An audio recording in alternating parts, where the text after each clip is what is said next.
সিলেট জুড়েই যেন উৎসবের আমেজ, কানায় কানায় পূর্ণ জনসভার মাঠ। ভিড়ের মাঝে দেখা মিলেছে অনেক পরিচিত মুখের, যারা একসময় এই মাঠে দাঁড়িয়েই শুনেছিলেন বেগম খালেদা জিয়ার বক্তব্য।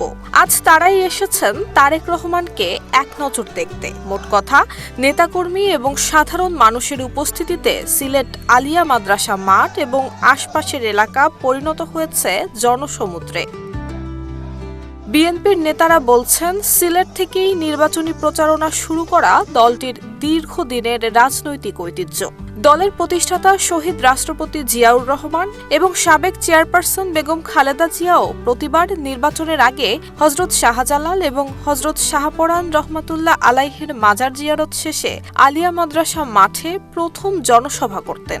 স্থানীয় বিএনপি সূত্রে জানা গেছে, জনসভায় প্রধান অতিথির বক্তব্য দেবেন তারেক রহমান। সিলেট জেলা বিএনপির সভাপতি আব্দুল কাইয়ুম চৌধুরীর সভাপতিত্বে আয়োজিত এই জনসভায় বিশেষ অতিথি হিসেবে উপস্থিত থাকবেন দলের মহাসচিব মির্জা ফখরুল ইসলাম আলমগীর।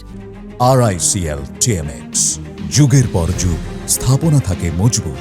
এর আগে 21 জানুয়ারি রাত 8টায় আকাশপথে সিলেট পৌঁছেছেন তারেক রহমান। পরবর্তীতে তিনি দুই অলির মাজার জিয়ারত শেষে মুক্তিযুদ্ধের সর্বাধিনায়ক MG ওসমানীর কবরেও শ্রদ্ধা জানিয়েছেন। সবশেষ 2005 সালে সিলেটে এসেছিলেন তারেক রহমান। দীর্ঘ 20 বছর পর সিলেট সফরের মধ্য দিয়ে তিনি ত্রয়োদশ জাতীয় সংসদ নির্বাচনের প্রচার কার্যক্রম আনুষ্ঠানিকভাবে শুরু করেছেন। নুসরাত জাহান মেহেক, ঢাকা পোস্ট।